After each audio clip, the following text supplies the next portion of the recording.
Udah, Chris.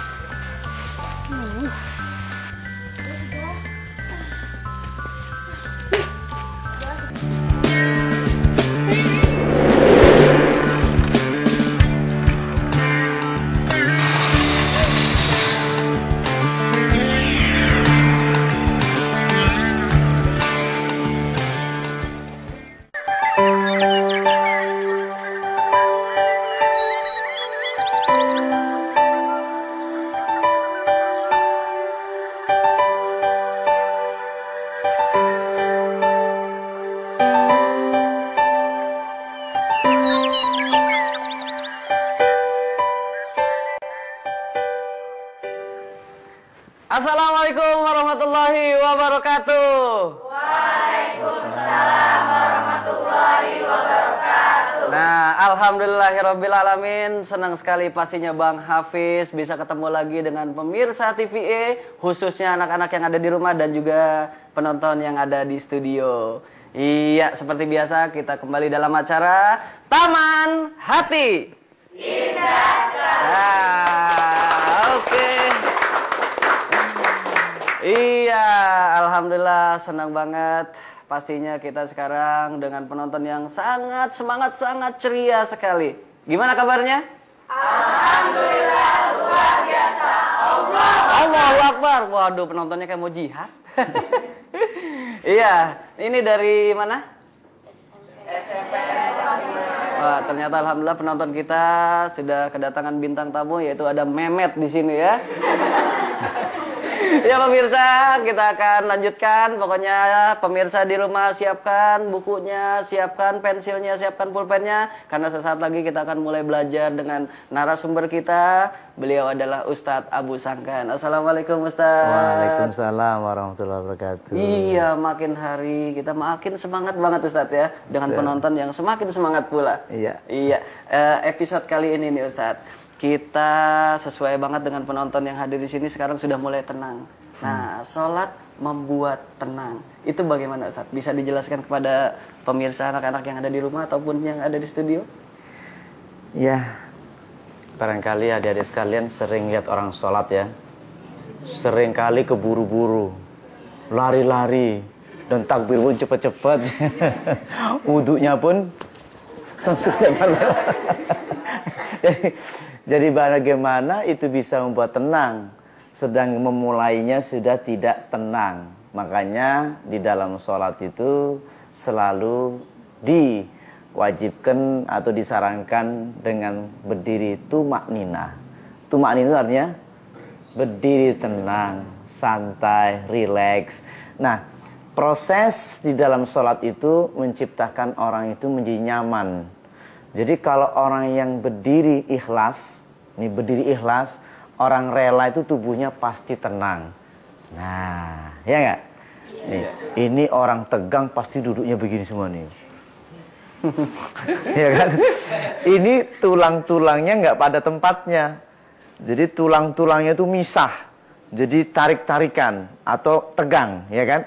Tapi kalau hati lagi senang, pasti tulang-tulangnya jatuh kembali pada tempatnya. Nah ini jatuh pada tempatnya. Makanya duduknya yang santai. Jadi kalau seperti ini, ada orang yang konsentrasi, pasti pikirannya lurus begini, tegang. Tapi kalau kita santai, tenang, otak kita istirahat, otot kita istirahat, tulang-tulang kita istirahat. Di dalam sholat itu kita dilatih oleh Allah bagaimana kita memproses tulang kita berdiri pada tempatnya. Pernah lihat kursinya direktur utama nggak? Iya. Makanya tulangnya manusia itu bentuknya itu secara ergonomis agak bengkok gitu kan? Bukan tegak begini kan? Jadi agak seperti ini. Jadi tulangnya pasti seperti hampir letter S. Betul ya?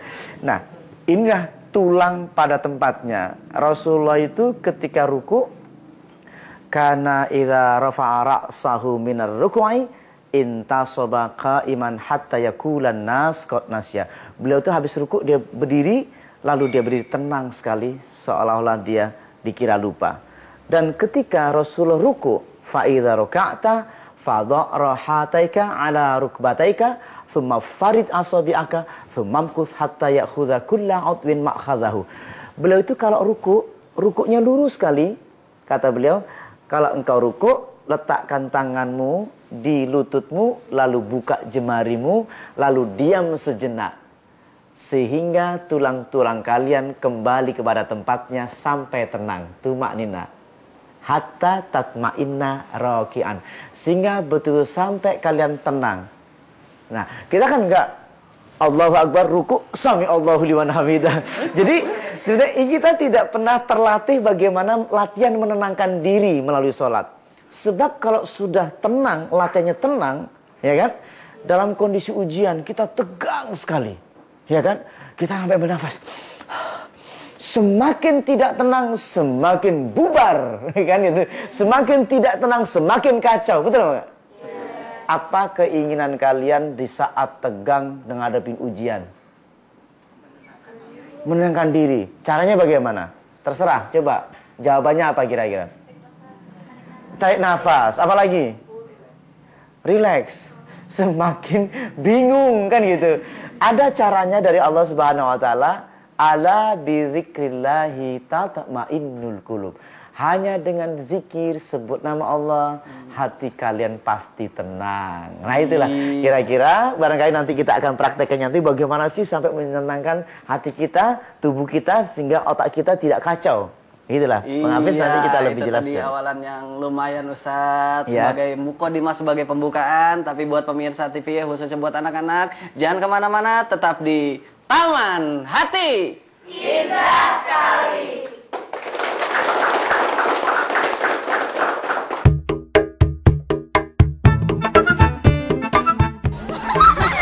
Tenang itu nyaman, sejuk, pokoknya enak. Tenang itu hati kita nyaman, terus damai, tentram, sejahtera. Gimana ya, sesuatu yang menurut kita tuh asik aja. Misalnya kalau misalnya lagi merasakan sesuatu yang agak-agak sulit, kalau misalnya kita tenang tuh pasti semuanya akan beres.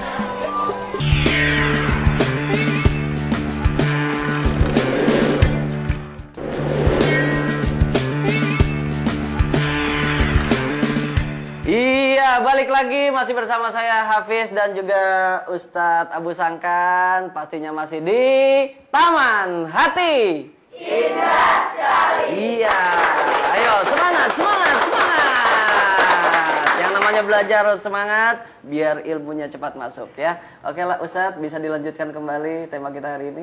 Iya, bagaimana Rasulullah mengajarkan semua manusia untuk tenang. Karena fitrahnya manusia ketika gelisah pengen tenang. Lihat wajahnya ya ini. Rasulullah ternyata mengajarkan kita disuruh berdiri pada tempatnya. Apa tempatnya itu? Tubuh kita ini kan dibagi dua. Yang satu lagi ini kaki menyanggah badan. Ya kan? Kalau satu hari berjalan, capek nggak? Pertama yang capek sebelah mana? Bagian sini. Belakang. Ini kan bagian tulang belakang ekor sini kan itu. Nah ini tuh Bang Hafiz. Ini kalau udah tegang ini sakit sekali. Coba duduknya begini coba. Rasanya sakit apa enggak? Nih lihat. Ya kan? Belajar kelamaan tegang di sini. Betul ya? Nah sama Rasulullah kita disuruhnya melalui sholat kalian semua akan tenang. Tumaknina. Rasulullah menyuruh kita berdiri ketika perhatikan satu gerakan, di mana gerakan itu adalah disuruh tenang. Makanya otak kita disuruh santai, rileks. Ini. Ayo coba dipraktekkan. Ayo berdiri coba. Nah, pernah lihat anak kecil nggak? Anak kecil umur 2 tahun. Berdirinya gimana? Nah, ini dia kan.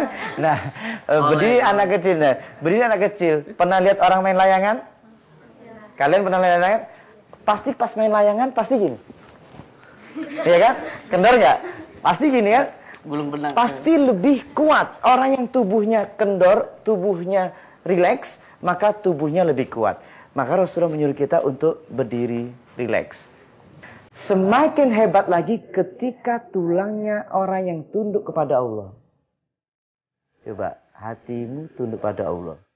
Tulangnya pasti jatuh semua, kembali pada tempatnya. Ayo rasakan semuanya. Sekarang tundukkan hati kalian kepada Allah. Tulangnya pasti kembali kepada tempatnya. Semakin kalian menghadap Allah, semakin Anda semakin tunduk pada Allah, semakin hormat kepada Allah, pasti tulangnya seluruhnya kembali kepada tempatnya. Otot-ototnya pasti kendor. Otot-ototnya pasti rileks.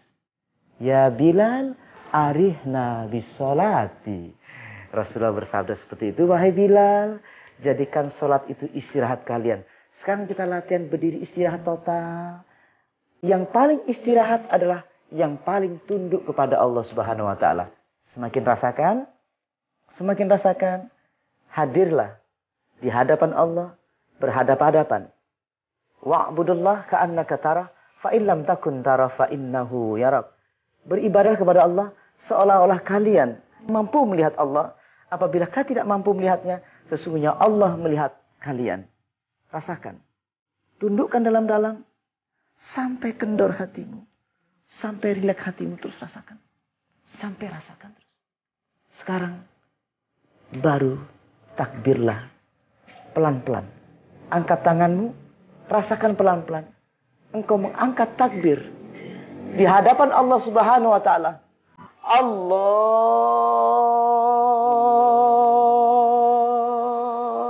Akbar. Berhenti sejenak dulu. Rasakan dulu. Rasakan ketika bertakbir. Rasakan bertakbir.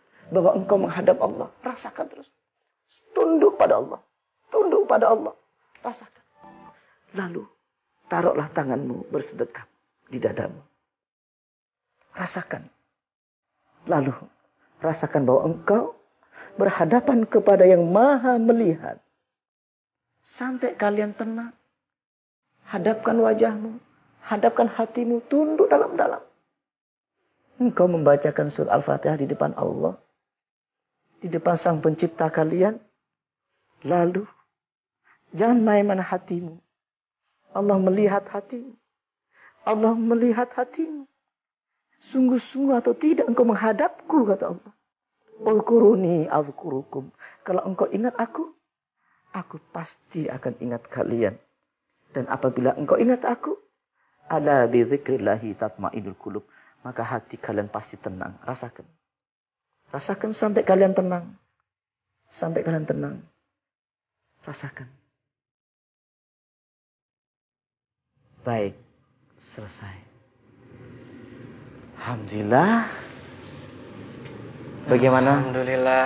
Bisa merasakan betapa indahnya ketika sholat kita. Apa yang dirasakan, adik? Tenang, sampai menangis air matamu, keluar air mata. Pernah nggak sholat sampai menangis?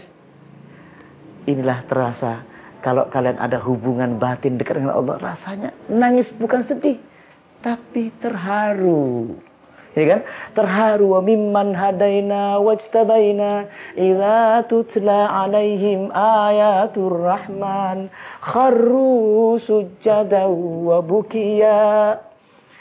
Ciri-ciri orang yang dibuka hatinya oleh Allah, jika disebut yang Maha Rahman, Allahu Akbar, pasti dia terharu. Kharra yakhiru, jatuh tersungkur dan tersujud, lalu dia menangis. Ada getaran hati, merinding hati kita. Betul kan? Ada rasa hubungan komunikasi antara kita dan Allah. Maka spiritual seperti ini, inilah yang akan bisa mengubahkan hati siswa, mengubahkan hati jamaah, mengubahkan hati bangsa Indonesia dari kerusakan hatinya. Inilah barangkali, boleh sekarang boleh duduk semuanya. Coba rasakan hasilnya bagaimana. Kalian lebih tenang, lebih nyaman. Apalagi nanti ketika ruku, ketika sujud, dan itu insya Allah akan bisa dapatkan sesuatu yang lebih menarik lagi. Yaitu apa? Di saat kita ruku. Disuruh ruku sama Rasulullah, disuruhnya tenang yang luar biasa.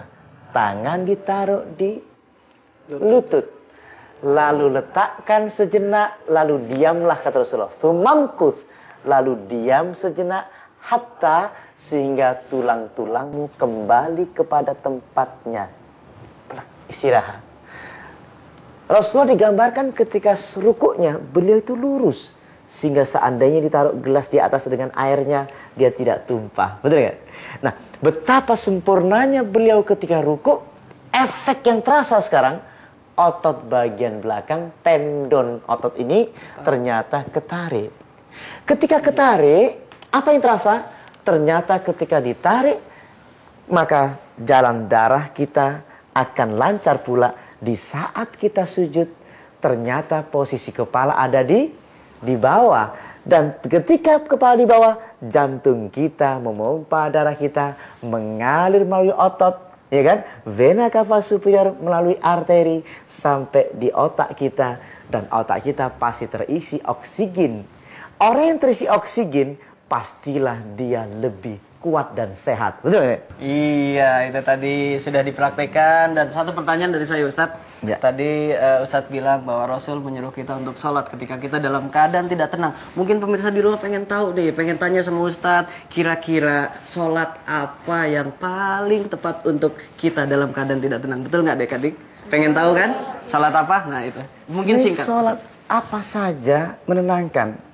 Prinsipnya adalah setiap sholat, apapun sholatnya, makanya ada sholat tahajud, ada sholat duha. Kalau kita nggak punya uang, nggak punya rezeki, ada fasilitasnya, yaitu sholat duha.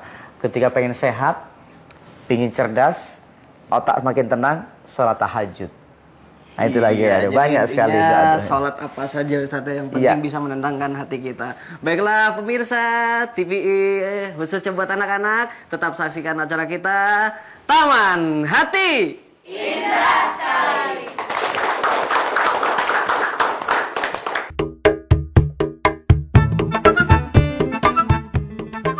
Baca Al-Quran. Sholat, berdoa, ya berserah diri lah sama Allah. Dan mendekatkan diri kepada Allah.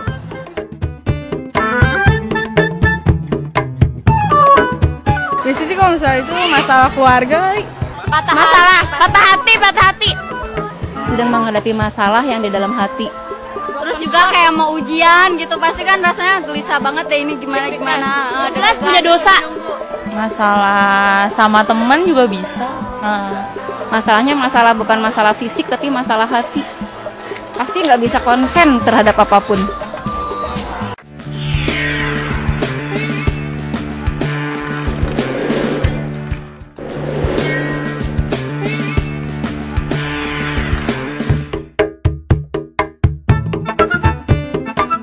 Ya bisa lah. Ya karena sholat itu kan suatu ibadah. Bisa Kita lagi ada masalah, kita bisa curhat sama Allah, jadi kita bisa lebih tenang, bisa lebih plong rasanya. Bisa tenang, bisa punya masalah bisa terselesaikan dengan sholat sama berdoa. Soalnya kalau udah sholat, udah pengalamin gitu ya, kalau udah sholat perasaan yang nggak enak tuh jadi enak sekali. Iya, kembali lagi pastinya masih di Taman Hati.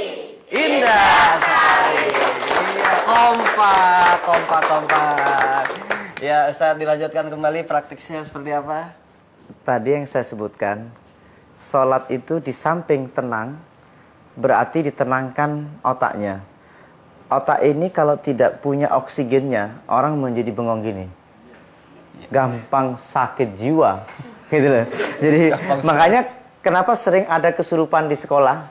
Pasti sujudnya kurang banyak. Kenapa? Orang kesurupan atau stres atau trans itu pasti dalam kondisi di mana otaknya dalam kondisi yang hipoksia namanya. Hipoksia itu kehabisan oksigen. Ya. Makanya ketika kalian ruku, Rasulullah mengatakan fa idza raka'ta fadha' rahataika ala rukbataika thumma farid asabiaka thumma mkuth hatta ya'khudha kullu 'udwin ma'khadahu. Prakteknya adalah coba di sebelah sini. Nanti kita jelaskan pelan-pelan. Yuk. Namanya siapa? Gufon. Oh, Gufon. Oke. Tadi yang saya katakan coba berdirinya berdiri seperti ini. Ya, bagus. Biasa sholat berarti dia. Nah, tulangnya masuk. Iya, santai. Nah, ini relax dulu, kendor dulu. Relax dulu ya. Kendor kan? Enak kan? Ternyata enak dipijitin Pak Abu nih. Santai ya, relax ya. Sekarang coba ruku pelan-pelan. Jangan terburu-buru. Rasakan coba. Ya, Rasulullah mengatakan luruskan rukukmu. Ya, kemudian tenang, santai. Apa yang terasa? Di sini sakitnya luar biasa. Bagian otot belakang ini sakitnya luar biasa. Ini tempat apa? Tempat darah mengalirkan melalui sini. Wow, capek sekali. Hubungnya ke sini kan? Setelah dikendorkan, ya, kendorkan, rileks. Sakit sekali, jemari kakinya juga sakit, ketarik semua, ada stretching di sini, ya kan? Kemudian coba berdiri lagi. Sami Allahu liman hamidah. Rasakan, wah, langsung teng, gitu ya. Terus kendor lagi, coba rukuk lagi, latihan lagi. Rasakan sampai lurus tulang-tulangnya. Rasakan nanti pemirsa di rumah, adik-adik semuanya pengen nyobain efeknya apa ketika rukuk. Terutama bagi pelajar ini, bagi anak muda. Nah sekarang ini dibutuhkan otaknya oksigen lebih banyak, energi mengalir di otak. Ini masih bikin jalurnya dulu. Karena ini jalurnya banyak mampet-mampet karena lemaknya numpuk di sini kan. Baik, sekarang berdiri lagi sejenak, dikendorkan lagi. Iya, santai lagi. Kendor lagi, santai, tumakninah lagi. Lalu coba sekarang sujud. Ya, sujud yang sempurna. Taruh tangan kepalanya di bawah. Iya, ininya dipaskan seperti ini, kakinya kurang ke belakang. Lagi. Iya, buka sedikit, lalu ini luruskan seperti ini. Iya, luruskan seperti ini. Luruskan, jangan kaku, relax. Nah, pasrah pada Allah. Rasakan. Rasakan. Nah, di saat seperti ini, jantung posisi pas ada di atas. Betul ya? Apa yang terjadi? Bunyi detak jantungnya berarti dia mengirimkan darah mengalir yang dibutuhkan oleh otak. Sehingga terpenuhi nutrisi di otak. Apa rasanya? Ayo kita rasakan. Makanya banyak orang stroke gara-gara apa? Darah tidak mampu mengalir sampai ke otak. Makanya sujud ini insya Allah juga menghindari sakit stroke. Baik, duduk kembali santai. Iya, santai dulu. Iya, santai dulu. Relax, tegak kepalanya. Iya, nah orang sholat itu gagah. Karena tulangnya pasti tegak di bagian belakang. Sehingga duduk ergonomis. Nah, duduk ergonomis. Duduknya orang sehat itu duduk ergonomis, bukan begini. Ini duduknya orang sehat. Ya, Rasulullah juga menyuruh tulangnya kembali pada tempatnya sehingga darah turun kembali untuk ngambil oksigen di paru-paru. Lalu biarkan sejenak, rukuk sejenak lagi, sujud. Iya, betulkan sujudmu, sempurnakan sujud dan tulangnya rileks, kendor. Orang yang tidak terburu-buru pasti semuanya ini rileks. Ya. Kalau terburu-buru nyangkut kan? Ya, sekarang tidak terburu-buru. Nah, tapi rileks di sini, kendor di sini, nyaman di sini, ininya pasti lebih nyaman. Baik, setelah itu duduk santai, biarkan. Perhatikan santai. Wajahnya semakin memerah. Tanda apa? Tanda darah mengalir dan ini wajahnya orang yang sehat. Kalau ini sering sujud, insya Allah kepalanya ini terisi oksigen lebih banyak, energi lebih banyak, maka dia makin cerdas, makin sehat. Baik, gimana rasanya? Enak ya? Sehat? Nyaman, baru 1 rakaat, apalagi sampai 4 rakaat. Itulah Bang Hafiz. Mudah-mudahan kita nanti praktekkan semua di rumah ya. Pemirsa di rumah juga mempraktekkan, bisa dicoba betul santai, semua serba santai, semua rileks. Terutama hati yang tenang, hati yang tunduk akan menyebabkan lebih rileks. Jadi kalau hanya sekedar meditasi, orang itu hanya menenangkan tulangnya saja. Tapi kalau sholat adalah hubungan hati dengan Allah, itu yang menyebabkan lebih tenang. Iya, itu tadi Ustadz ya. Tapi siapa namanya tadi? Gufon. Gufon tadi ketika sujud, pas bangun lagi, ternyata darah cuma bukan ngalir ke otak aja, tapi ke pipi juga ya. Sampai tembem gitu ya. Subhanallah, itu tadi prakteknya, alhamdulillah. Nah, Ustadz, terima kasih Ustadz. Dan juga pemirsa TVE, khususnya buat adik-adik. Tadi sudah perhatikan kan? Praktik sholat yang sempurna untuk mendapatkan ketenangan Ustadz ya. Iya. Nah, jadi bukan cuma ditonton, tapi juga dipraktekkan di rumah. Mudah-mudahan adik-adik akan mencintai dengan yang namanya sholat agar hidup kita menjadi lebih tenang lagi. Itulah tadi acara kita hari ini, di episode kita kali ini, sholat membuat tenang. Untuk itu, tetap saksikan acara kita, yaitu Taman Hati Indah sekali. hanya di TVI. Dan saya Hafiz beserta Ustadz Abu Sangkan pamit mundur. Wabillahi taufik wal hidayah. Wassalamualaikum warahmatullahi wabarakatuh. Waalaikumsalam warahmatullahi wabarakatuh. Iya. Terima kasih Ustadz. Riz, kita sholat dulu yuk. Emang kamu bawa sarung? Bawa. Gimana ya? Udah yuk kita sholat dulu aja. Udah deh.